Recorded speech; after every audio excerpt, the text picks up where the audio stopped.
Good Friday afternoon, and thank you for joining us on Kare 11 News Now. I'm Chris Harapsky.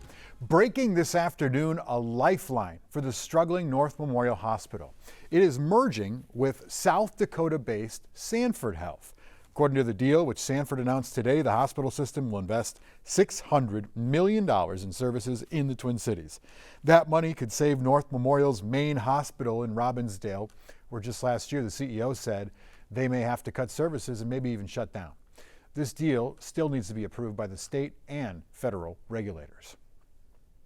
Also new this afternoon, Minneapolis Public Schools sharing new details about a major increase to its special education funding.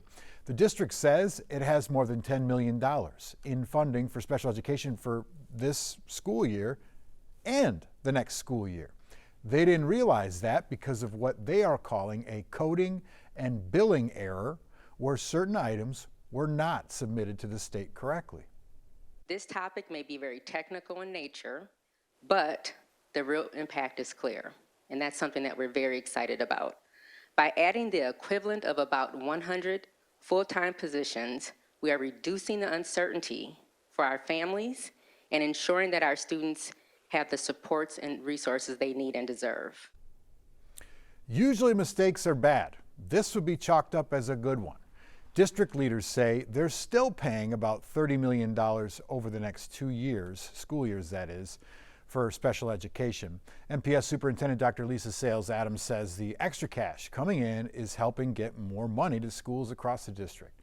That money is being used to hire more education support professionals, as you heard, and other essential positions as well, and that's according to the district. Developing now, more fighting in the Strait of Hormuz as the White House says it is optimistic that Iran will soon agree to a peace deal. The crux of that deal, according to U.S. officials, is Iran giving up any nuclear program and turning over any nuclear material that it may have. Meantime, President Donald Trump is making new tariff threats to the European Union. That threat would impose new tariffs on European goods coming into the U.S. if the EU does not agree to a trade deal by the 4th of July. That's despite a federal court ruling against Trump's ability to impose certain tariffs. Back at home right now at the state capitol, a major bill aimed at fighting fraud is one step closer to the finish line. The House passed a bill creating a statewide office of Inspector General with some changes in it. That bill now allows the office to set up its own law enforcement division, an amendment that Republicans wanted. But the BCA will still run fraud investigations for the first year like Democrats want to. The Senate has to pass the bill before it can go to the governor's desk. We also have an update on the hantavirus outbreak. You heard about this? The World Health Organization says it's monitoring several people across the United States who were on the cruise ship MV Hondies. Right now, more than 140 people from 23 countries are still on board. Officials say the ship will dock in Spain's Canary Islands on Sunday, a move that has locals on edge there. The World Health Organization says there's no evidence of widespread transmission risk. This is not the start of a COVID pandemic. This is not the same situation we were in 6 years ago. It doesn't spread the same way. Of course, we understand their concerns, but as I said in my statement, based on the risk assessment that we have, the risk to the people in the Canary Island is actually low. President Trump expected to give another update on that outbreak today. Developing this morning, the Minneapolis City Council once again rejecting appointing Public Safety Commissioner Todd Barnett. Now it's up to Mayor Jacob Fry whether to veto that vote for a second time. Council says they want the mayor to come up with another nominee to avoid going through a never-ending loop of denials and vetoes and denials and vetoes. Mayor's office called last night's vote, quote, mean-spirited. Next month, the Minneapolis City Council is going to vote on whether to reappoint Police Chief Brian O'Hara. But right now, it's not clear if he has the votes to pass. Some city council members raising concerns about MPD's overtime and how Operation Metro Surge was handled. Mayor Jacob Fry says the chief is still the right guy for the job, pointing to progress in police reform, recruitment, and reducing violent crime. He says if the council doesn't support the nomination, they need to be, quote, clear-eyed about the consequences. The age of AI is accelerating fast and furiously, and Anoka County is looking to be a trailblazer in how that type of technology is used in public safety. Chatbots are assuming the role of 911 dispatcher in non-emergency situations. Ian Russell has more on the launch of this tech. 911 calls and non-emergency calls for the entire county of Anoka. In the middle of a crisis, Over the weekend, we had 4 structure fires in one shift. every second counts. Dispatchers in Anoka County handle all sorts of calls, the worst, the best, and everything in between, and they pile up quick. So much going on. They created a grass fire. We couldn't answer phones as quickly. Anoka County Emergency Communications Director Kare Morrissey says they need help sometimes on the less pressing calls so their people can focus on major emergencies. This is your AI assistant, Eric. That's where this comes in. How may I help you? Anoka County is testing artificial intelligence with non-emergency calls. Eric or Erica, depending on who answers, asks the same questions dispatchers would. It is working really well. It succeeded my expectations. Esther House helped train the AI and showed me how it works. Well, I need to report, I had some mail that was stolen. I will be asking you some questions to get your request for contact from law enforcement started. This is even trained to hand off actual emergencies to real people. I think I may need an ambulance. I might be having a heart attack. I am transferring you to agent. I look at it as a force multiplier. They're able to focus more on the emergency incidents coming into the center. An AI use that they say won't take jobs but help them. We're still upping our staff. We're not using this to replace people. We're using it to keep people in their seats. An AI voice you'll hear from soon. Is there anything else I can help you with today? Pretty wild, right? To be clear, Morrissey says that they have zero plans to put this on emergency calls. You'll always get a real person no matter what they say. But they're still testing this out right now. But if all goes well, they expect to see this fully roll out in the next few weeks. Wolves fans, it's time to howl. It's time to get loud. Team is back at Target Center tonight, hoping to redeem themselves after getting absolutely whooped by the Spurs by 38 points on Wednesday. The Western Conference semifinal series now tied 1-1. Tip-off tonight at 8:30. You can sit courtside for close to $2,400 a ticket. You can get in the door for about $110 if you want to sit, not courtside.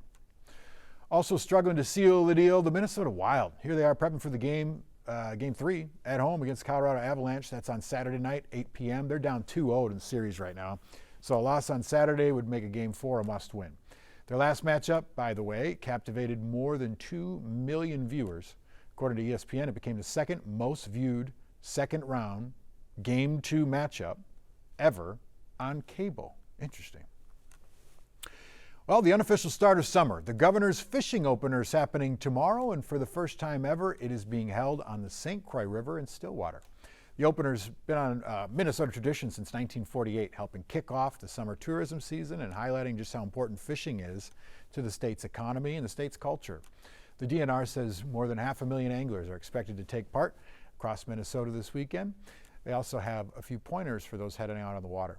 With this chilly evenings and stuff we've been having, the water temps are going to be pretty cool. Because of that colder water temperatures, I think anglers really want to focus on probably places where the water is going to be a little warmer. That might be the downwind side of the lake where the warmer water is being blown across the surface and ending up down there. A lot of times that's where the fish are going to be congregated. The Governor's Fishing Opener is billed as the kickoff to Minnesota's summer tourism season, as we said, but it comes at an odd time for Stillwater. Kent Erdahl explains why the city wants to reel things in a little bit.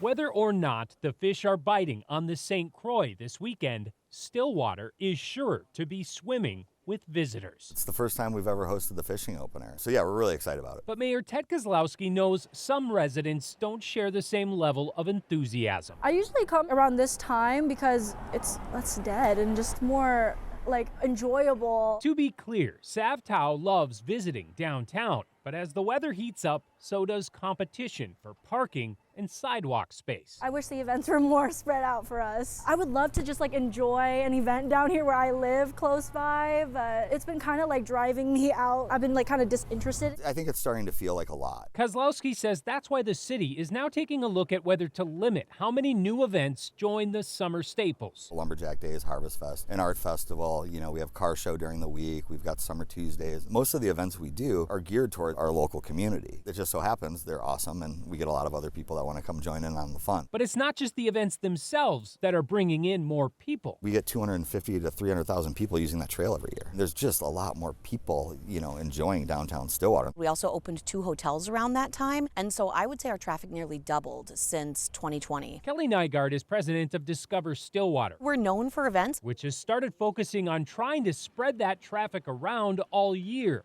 with events like World Snow Celebration. We know that a Saturday in October is going to excel because we're right on the river and the colors are going to explode and people are going to organically come here. So we put a lot of our energy into the seasons that our business owners would welcome a few additional feet through their doors. That's been amazing. More cool stuff in the winter, I'm all in favor of, but the summertime, we're certainly pretty maxed out at this point. Just to be clear, you're not telling the people of Minnesota don't come to Stillwater? Absolutely not. I don't think I could, even if I wanted to, I don't think that's going to happen. I mean, look where we're standing. It's beautiful, and we've got a lot of cool things going on. It's a delicate balance of respecting your local residents while also promoting and keeping the economy thriving through that. You don't want to overfish, right? Exactly.